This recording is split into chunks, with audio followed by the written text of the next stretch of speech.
When Jim Pitzen dropped his son off at school, it was as regular a day as any. 6-year-old Timothy got out, waved goodbye, and ran off to play with his little friends. But that would be the last day that Jim would see his son. Just an hour later, Jim's wife, Amy, pulled Timothy out of school, and that's where every parent's worst nightmare began. Now, Timothy is gone, Amy is dead, and no one knows what happened to this innocent kindergartner. Where is Timothy? What did Amy do to him before she took her own life? What would drive a mother to abduct her own son for a multi-day joyride across the country just to make him disappear so that his father and their extended family could suffer for the next 15 years? Whatever happened to Timmy, it was so terrible that Amy took her own life.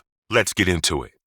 Naturally, I'm going to start at the beginning for us to try to figure out what on earth Amy had done to her son or why. We must look back at her background. And let me tell you, it doesn't make it a whole lot clearer. James Pitzen and Amy Joan Marie Fry-Pitzen met shortly after Amy had gone through a divorce.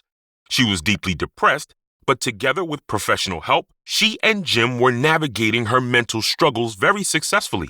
Hey, it wasn't easy going all the time, but they made it work. Actually, when little Timothy arrived into the world, Amy's depression became the most manageable that it had ever been in their relationship. She adored her son, and Jim couldn't have been happier. For 5 years, Amy was back to her old self again, and they lived happily in Aurora, Illinois during that time. But depression has a nasty way of creeping back. She sunk into a deep melancholy. The couple fought over money, and no matter what the situation, Amy seemed to find the worst in everyone and everything again. Worst of all, Jim discovered that she'd reconnected with her ex-husband again. Divorce was imminent. They both knew it, and Jim made it clear that he'd fight for full custody. A few days after that last fight, on May the 11th, 2001, Jim woke up, got Timothy ready, and dropped him off at school like he always did. And when he returned to discover that Amy had taken their son out early, he genuinely just assumed that she needed to cool off and wanted to spend some time with her son to get that last fight out of her system.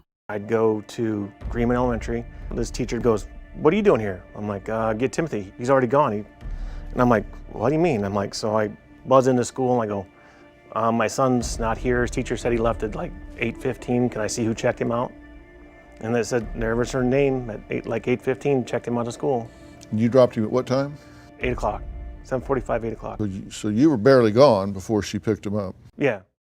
When she didn't return that night, Jim began to worry. By the next morning, he was downright alarmed. Amy wasn't answering her phone. She wasn't at any family members' or friends' houses, and not even her ex-husband, whom she'd been talking to recently, knew where she was. Jim went to the police and filed a missing persons report. He did not think that Amy had done anything to harm herself or her son. He was mostly concerned that they'd gotten into a car accident, and since her phone was turned off, there was no way for her to contact her husband. I mean, Amy had depression, but she had never shown any inclination towards extreme erratic behavior, nor had she ever done anything to her son. If anything, she was an extremely devoted mother. So other than vertigo that morning, was she behaving unusually? Just tired. It's just, I mean, she'd acted like that and she had a attack of vertigo. She'd be like tired, a little irritable, but didn't seem nothing out of the ordinary. She wasn't like vacant or... No. For 2 days, no one heard a thing. No hospitals reported any unclaimed patients, and police didn't even know where to begin looking. On day 3, at noon, Amy finally called her mother and brother-in-law. She told them that she and Timothy were safe and not to worry. But something she said to her brother-in-law was extremely worrisome. "Timothy is mine," she said, and something about the tone in her voice was just different, alarming even. It's at this point that Jim and the family were seriously starting to worry. Timothy was definitely still alive and well, since they'd heard him chattering in the background of the phone call. On day 4 of their disappearance, a hotel maid made a terrible discovery in the Rockford Inn at Rockford, Illinois. Inside was the body of Amy Fry-Pitzen. She'd slashed both her wrists and her neck and taken an overdose of antihistamines. There was no sign of Timothy in the room, only a handful of receipts of their last 3 days' travels, a bottle of water, a bottle of children's cough syrup, and a handwritten note that Amy wrote before she took her own life. In it, she said that Timothy was with someone trustworthy and that the family did not need to be concerned about his safety. He would be well taken care of, and she stated that they did not need to look for him because they would never find him. She made sure of that. Naturally, this gave police absolutely nothing of value. Amy's mental state and the fact that she'd gone to the extreme of taking her own life meant that her note could very well be a complete fabrication. Timothy could have been with some stranger, sure, but he also could have been dead, killed by his own mother, no less. But let's say he was given to someone. Then who? A family member, a desperate family hoping to adopt a child, or a human trafficker that tricked her into thinking he was going to go to a good family. The possibilities were endless, and each new scenario was more horrifying than the one before. So they did the only thing they could do. They collected every receipt they could find and started retracing Amy's steps. It turned out to be a 500-mile drive that was seemingly designed to say goodbye to her son. From the school, she drove east to the Brookfield Zoo, where Timothy was reported to have enjoyed the animal attractions. That same day, Amy took him north to the Key Lime Cove Water Park, where they spent the night and some of the morning playing in the water. The next day, they drove 170 miles northwest to the Kalahari Resort in Wisconsin. Security footage caught them checking in and out. Timothy was happily playing with the train set, and Amy seemed perfectly calm. Employees reported that there was nothing out of the ordinary about them, just a mother and her young son doing some sightseeing. On the 13th, Amy took her son south, back to Illinois, to the Sterling and Rock Falls area. When they arrived in the afternoon, Amy called her family to tell them that they were okay and that ominous sentence that Timothy was hers and hers alone. Somewhere between 1 o'clock that afternoon and 7:25 p.m. that evening, Timothy disappeared. The next time Amy appeared was at a dollar store in Sterling, Illinois, alone. Somewhere on that 50-mile route, Timothy vanished, and Amy had thrown her cell phone out of her car window. Timothy was not with his mother when she walked into that store to purchase the same notepad, envelopes, and pen that police would find next to her body. She changed her clothes, too. The outfit she was wearing while Timothy was still with her has never been found. 45 minutes later, Amy walked into a Sullivan's to buy some milk and crackers, and then she checked herself in at the Rock Falls Inn.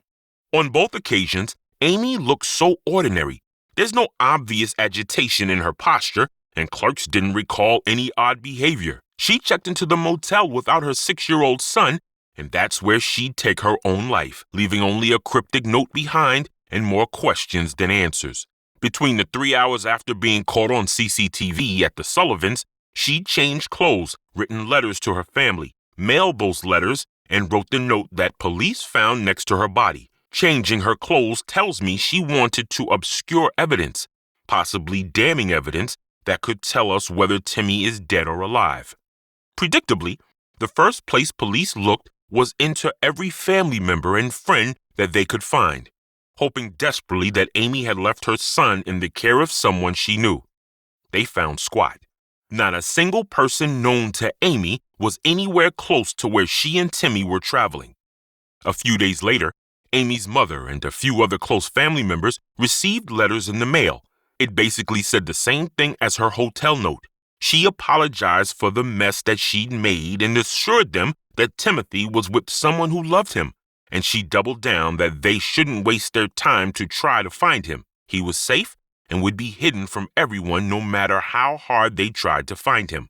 But she did not explain who this person or persons was, or why she decided that her son should be stolen away rather than give Jim the satisfaction of raising his son. It made no sense. Jim had never abused his wife in any way. I'm aware that we can't know what happened inside that house. For all we know, Jim could have been a complete maniac. But it really doesn't look like he was. He clearly adored his son. He had a good job. He was a pretty reasonable and chill guy according to every ex-girlfriend, family member, and friend at least. The couple just had some problems, and he didn't think that his mentally ill wife was in any condition to care for Timothy, and he wasn't being spiteful. I mean, a woman who's willing to go to extreme lengths to hide her son from a healthy, well-structured family unit and then go on to take her own life was indeed not mentally sound enough to make any responsible decisions regarding little Timmy. She decided on this extreme route of insanity rather than go to police or family that loved her for help. So when you take the evidence into account, she wasn't afraid for their safety. Amy was not in any danger, and neither was her son, and every other avenue would have been much safer for Timothy than whatever she'd done to him. But the evidence didn't stop there. Turns out, Amy had been planning this for months. She'd made 2 trips to that hotel, the Rockwell Inn, in the 3 months preceding Timothy's abduction. This was extremely strategically planned, too well planned for a mother that was simply going to take her own life, along with her son's life. If Amy, in her mental state, wanted to keep her son to herself, normally in these kinds of tragic circumstances, parents choose to die with their children, physically beside them. Amy's actions were highly unusual for a double unaliving. Sorry, I can't say the S word, or the YouTube overlords will demonetize the video, but you catch my drift. People in these circumstances don't plan out for months in advance. They don't go to these extreme lengths to obscure their steps, and they certainly don't choose to die alone without the child that they so desperately wanted to keep with them.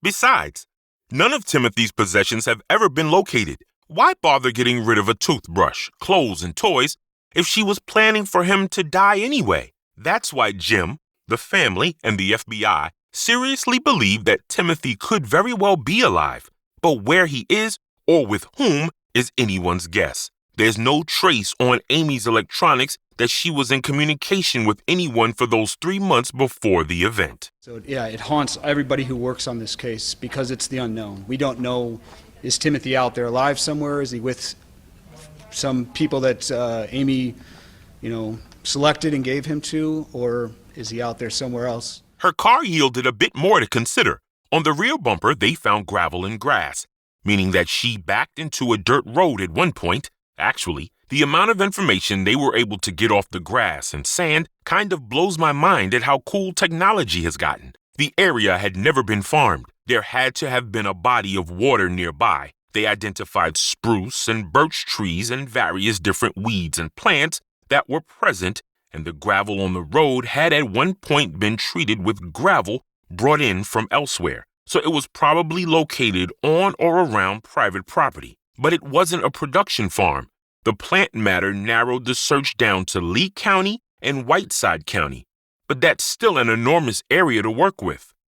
Of all her traceable routes, she never once got off the tar road, and the sand didn't match anything close to her home or job, so she went somewhere that they weren't able to trace. Driving off a hidden dirt road in the middle of nowhere sounds like the kind of place you'd hand off a child, now doesn't it?